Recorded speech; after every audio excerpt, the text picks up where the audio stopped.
Hello everyone, it's me, Jamie, and welcome back to another video. So today I am going to be sharing with you my favorite romance books, of all time. I do have to say last year is the year where I really explored the romance genre and honestly found some of my favorite books. I also must say though as well, I do still consider myself a beginner. I have definitely not read all there is to read out there. So honestly, just consider this video as romance recommendations for beginners. These are books that I really loved and just really resonated with me. I think I'm still exploring what I like and don't like in this specific genre. But I think these ones are just really accessible to a wider audience who maybe don't necessarily read romance all the time. Yeah, I hope you enjoy and I hope you take some of my recommendations. But before we get started, I want to say a huge thank you to this video's sponsor. Today, I am kindly being sponsored by Kiss. Kiss is an app that launched in August last year. It is an amazing platform where readers and writers alike can come together. Writers can create and share their stories, they can get feedback, they can chat to readers, and readers have a whole lot of romance books at their fingertips. It's just such a great app and it has such a wide and diverse range of romance stories. While it's an amazing platform for new creators and new writers to express their voice, there is also some very popular authors already on this app as well, like Jennifer L. Armentrout, Tessa Bailey, and Penelope Ward, just to name a few. I just think this app is amazing because it means that romance books are so accessible. It has a really easy interface, as you can see, so it's super easy to just explore and find new authors and new voices that you haven't read before. And also it just has so many different romance stories, so you can really explore some of the subgenres of romance and figure out the tropes that you really enjoy and the sorts of characters you like to read about. I just think this is such an amazing app for readers and writers alike, so I hope you guys take the opportunity to download the app. I have left a link down below, and happy exploring the romance genre. So yeah, I hope you guys take advantage of this opportunity. Link is down below, and yeah, I will see you guys on the app. So again, thank you so much to Kiss for sponsoring this video. I'm super grateful. I cannot wait to find new stories and new favorite couples, new favorite ships. I am beyond excited. So yes, thank you again so much for sponsoring this video. Now let's jump straight into my, I believe, 7 romance books that I have to share with you guys. So one of probably the first romance books I read and absolutely fell in love with is The Bride Test by Helen Huang. Now this is actually the second book in a series, but you really do not have to read the series in order. They are more like companion novels. I absolutely fell in love with this adult romance book. This tells the story of our two main characters, Kai and Esme. Kai is Vietnamese living in America with his family, and Esme is a Vietnamese girl living in Vietnam with her child and with her mother. They are not very well off at all. Esme is a cleaner. She cleans bathrooms in hotels, whereas Kai comes from a pretty well-off family. However, Kai is autistic and he has no intention of ever being in a relationship. He just sees that as a waste of time. But his mother really wants him to be in one. His mother's dream is for him to get married, settle down, and have a family. So when Kai's mother comes across Esme in a bathroom in Vietnam, she says, "I'm taking you back to America to meet my son. I feel like you would be his perfect wife. Come take this opportunity." And Esme kind of sees the life that Kai's mother is offering to her, and she decides to go to America and try and romance this boy in order for her and her family to have a better life in America. So basically the story revolves around Esme and Kai living together forcibly and kind of having to come to terms with each other's quirks and getting to know each other despite the fact that they are complete strangers. Esme's driving motivation is obviously protection for her and her family. So obviously she is working really hard despite Kai's standoffishness, whereas Kai is just kind of what is this strange woman doing in my home? I thought the relationship development in this was just so beautiful. I absolutely loved the characters so much. I honestly cannot wait to reread this because this book was just one that just touched me so much. I loved it. I also think that Esme and Kai's respective stories outside of the relationship development are also so strong. This book has actually own voices as well because Helen Huang also is on the autism spectrum, so it's a very well done representation. I just absolutely loved this book. I think it was super accessible for me as someone who wasn't a romance reader when I read it at the time, and honestly I just loved it. I Cannot wait to read the next installment in this series as well, and I just think this is a really, really great book. The next book I want to talk about is another installment in a series, and it's the last installment, but it is At Your Age, Eve Brown by Talia Hibbert. I know everyone has probably heard of this series before, but honestly, this third book just swept me off my feet. I really, really loved Get a Life Chloe Brown and Take a Hint Danny Brown, which is the first and second book in the series, but this particular one was just absolutely stunning. I loved our main characters, Eve and Jacob. Honestly, I think the trend throughout all these books is the fact of how much I loved the characters. Eve and Jacob's like banter, it was very enemies to lovers, which is honestly just one of my favorite tropes. I absolutely love just watching people hate each other so much that they just end up falling in love. I was obsessed with this novel. Basically, this story is about Eve. She is kind of on like the bones of her ass at this stage. She has been cut off by her wealthy parents and being forced to try and find a proper job because Eve has started a lot of things but never finished them. Her career ambitions just kind of always are changing and her parents are fed up with it. So Eve is on the road, not sure what she's going to do, just trying to clear her head, figure things out, until she drives past a bed and breakfast and sees a sign that says chef wanted. So she goes in, has a very awkward conversation with the owner, which is Jacob, and he's basically like, no, you're too chaotic, you're too messy, I don't want anything to do with you, get out. But then Eve hits him with her car and he is forced to let Eve stay in the bed and breakfast and kind of pick up the pieces. And then a romance blossoms from there, and it's just so beautiful. The bed and breakfast setting is just so cozy and warm and just incredible. I think the smut scenes in this are also like top tier sex scenes. I absolutely love them.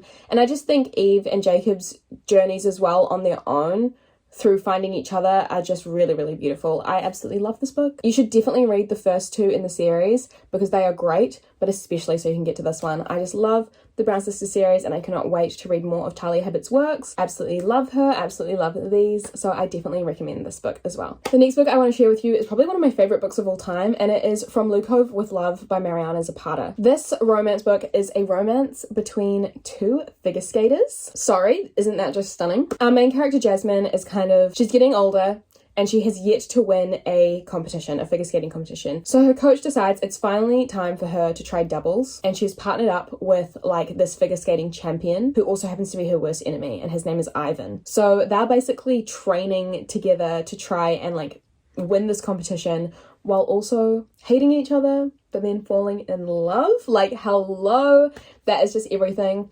I do have to say this is a very long book for a romance. It's over 500 pages and it is very slow burn, which I absolutely love. There's like no actual smut till the very end. Like, we don't really see our characters together for quite a long time, which is beautiful because it means we get to know our characters so well individually before we see them as a duo and a couple, which is one of my favorite things ever. I love a slow burn, so this is just perfect. Another thing I really love in romance books is when, yes, the actual romance is very important, it's at the forefront, but then there's also other really important storylines that are happening to our characters alongside the romance. And I think From Lucof with Love does this really well because we have the actual figure skating competition and Jasmine's dreams are on the line.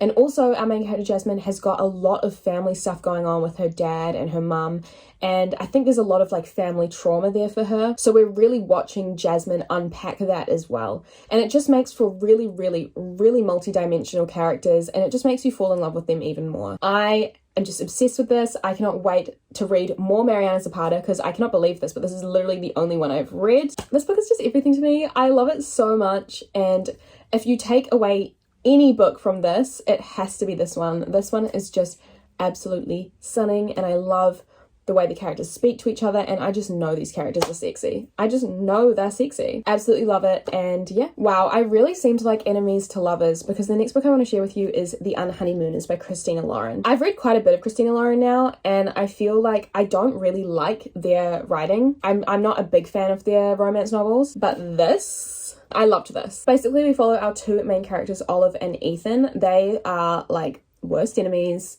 hate each other, but Ethan's brother and Olive's sister are getting married. Olive and Ethan are at the wedding, and they are the only two that don't eat the seafood buffet, and then the entire wedding gets food poisoning, so our bride and groom cannot go on their honeymoon. So in order to secure this honeymoon, they can't change anything, they can't cancel the tickets. they decide to send Olive and Ethan. And Olive and Ethan agree to go. And then when they're there, they have to pretend to be like a newly engaged couple in order to receive all the benefits of the trip. So not only is it enemies to lovers, it's like fake marriage, which I'm so into. Watching them fall in love while pretending to be spouses is like the best thing ever. I think maybe one of my favorite like tropes and stuff like this is when they have to like kiss to kind of prove that their pretend relationship is real. There is a scene like this in here, and it is just a stunning scene. I absolutely love it. I think Olive and Ethan's banter out of every enemies to lovers couple I've read is probably one of the best. And also, this is the perfect beach like summery read, and I know that summer is coming up for my Northern Hemisphere audience. So honestly, I really recommend getting into this book, just diving in. This is another one of the like first romance books I read, and it was just so beautiful. I know that this was really popular maybe a couple of years ago, but we need an honeymooners resurgence because this is just... yeah. The next book I want to share with you is The Girl He Used to Know by Tracy Garbus Graves. This is a second chance romance, which means it is about two exes. We follow our two main characters, Anika and Jonathan, throughout two different timelines. So the first timeline is when they're meeting for the first time in 10 years, and then the other timeline is like 10 years previous when they're developing their relationship. This is another story about an autistic character. Our main character, Anika, is autistic, and we don't actually kind of realize that until much later on in the book, but it is pretty obvious. She's also not very high functioning. So watching her relationship with Jonathan is really, really interesting. The past tense story is set in college, so watching these like young adults, like older teenagers, treat Anika really badly is honestly just heartbreaking. But Jonathan is probably the only character that like takes Anika seriously, which is why their relationship blooms. It's also really interesting reading this book because there's a big mystery. You kind of don't really know why they split up in the first place, because reading their love story from the beginning is so beautiful,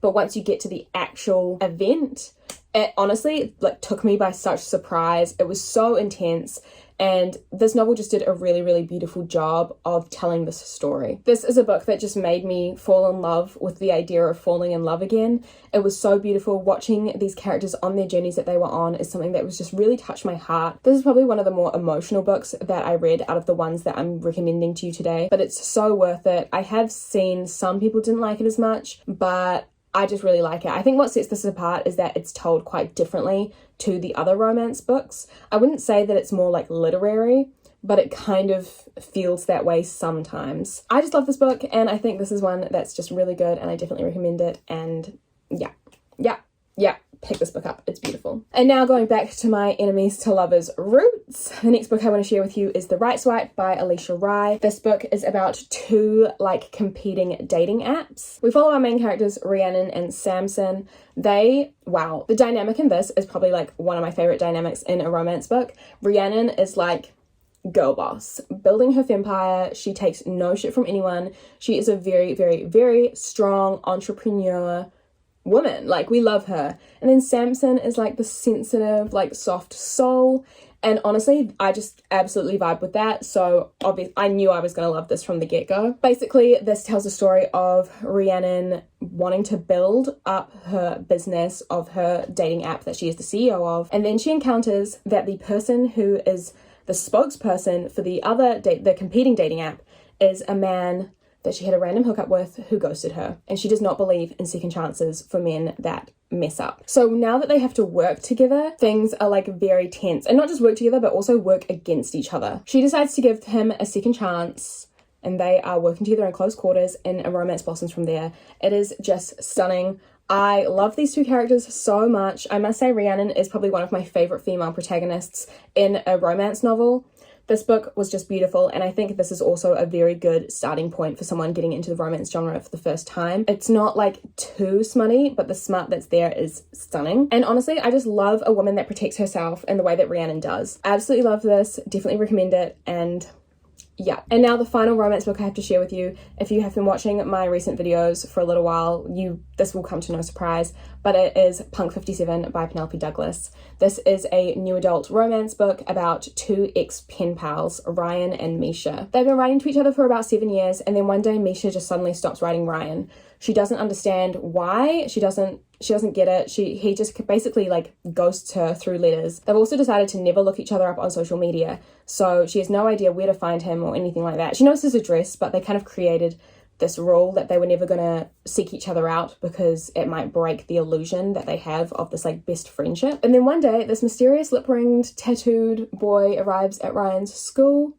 and he just takes her by surprise. He hates her for no reason, and she's like, well, what the hell is going on? Honestly, one guess as to who that person might be. This book is just so full of melodrama. I absolutely love it. The smut scenes, probably the best smut scenes I have ever read in a romance book. I just stand by this. What I love so much about this is our characters are so flawed, yet so realistic. You just kind of fall in love with them and their journey. This is also by no means a perfect book. Our characters are meant to be unlikable, and they do some really awful things, but just kind of watching them develop and blossom from there is just so stunning. And I honestly kind of love the high school setting for it as well. Like, it's young people acting like young people and making mistakes, and I just really vibe with that. There hasn't been a lot else by Penelope Douglas that I have loved, but this is just like a 5 out of 5 star romance book for me. It just like touches my heart. I'm obsessed with it, and nothing but good things to say about Punk 57. Love it, love it, love it. So those are all the romance books I had to share with you today. I hope you enjoyed this video. Let me know if you have any romance recommendations for me now based on my favorite romance books that I have shared with you. I would love to know. I'd love to read more books and get more into the genre.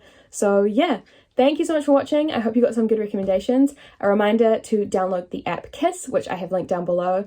And yeah, thanks for watching, and I'll see you very soon in another video. Bye. But she said, Cindy, don't cry.